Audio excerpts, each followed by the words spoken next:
NCT এবং ইয়ের ব্যাপারে যে এনসিটি দিয়ে দেওয়া হলো, অ্যাকচুয়ালি কিন্তু আমরা কাউকে মালিকানা দিয়ে দিচ্ছি না। মালিকানা কিন্তু আপনি যেমন একটা বিল্ডিং করে কি করেন, বিল্ডিংটা ভাড়া দেন, ঠিক আছে না? এটাও ঠিক ওই রকমই, মানে আমরা কিন্তু এটা মালিকানা আমাদেরই থেকে যাচ্ছে। আমরা তাদেরকে টার্মিনাল অপারেটর হিসেবে নিয়োগ করতেছি, যে যেমন আমরা পিসিটিতে করলাম, তারপরে বে টার্মিনালে যেটা হবে সিসিটি 1 যেটা হবে সেটা করবে হলো সিঙ্গাপুর, আর সিসিটি 2 যেটা করবে এটা হলো ডিপি ওয়ার্ল্ড। ঠিক একইভাবে এনসিটির জন্য গভর্নমেন্ট লেভেলে যে দুই দেশের মধ্যে যে চুক্তি হয়েছিল সেই অনুসারে কাজ চলমান রয়েছে।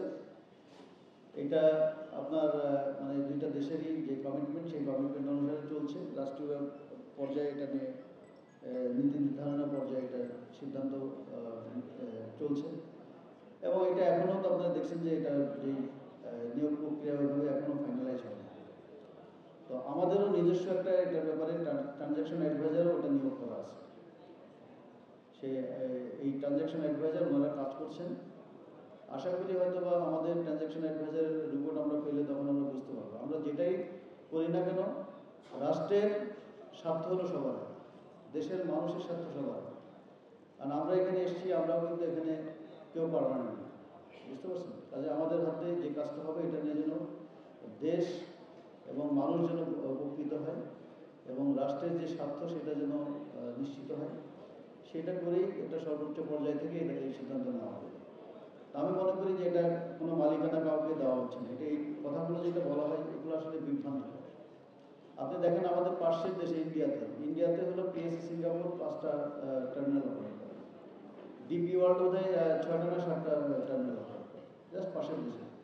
সেম হলো আপনার শ্রীলঙ্কাতে। আমাদের যে পিসিটির যে সিও মিস্টার এরউইন, উনি কিন্তু ইয়ে থেকে এসেছেন, শ্রীলঙ্কা থেকে। উনি শ্রীলঙ্কাতে 8 বছর ছিলেন। সঠিক প্যাড আর সঠিক তথ্য দিয়ে এসব সামলে নিব এক হয়ে। Monalisa sanitary napkin.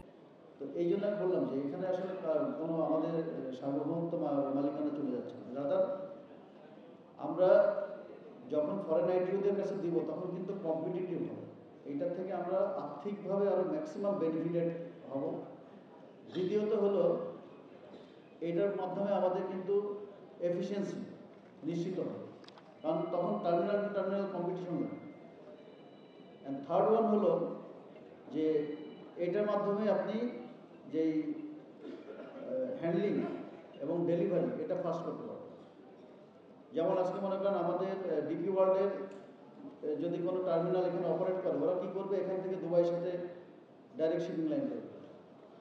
এখান থেকে যদি দুবাই ডাইরেক্ট শিপিং লাইন করে, দুবাই থেকে ইউরোপ, তো সিঙ্গাপুরে যাওয়া এবং সিঙ্গাপুর থেকে আসার জন্য যে মনে করেন 20 দিনের মতো সময়, এটাতে সেভ হয়ে যাবে।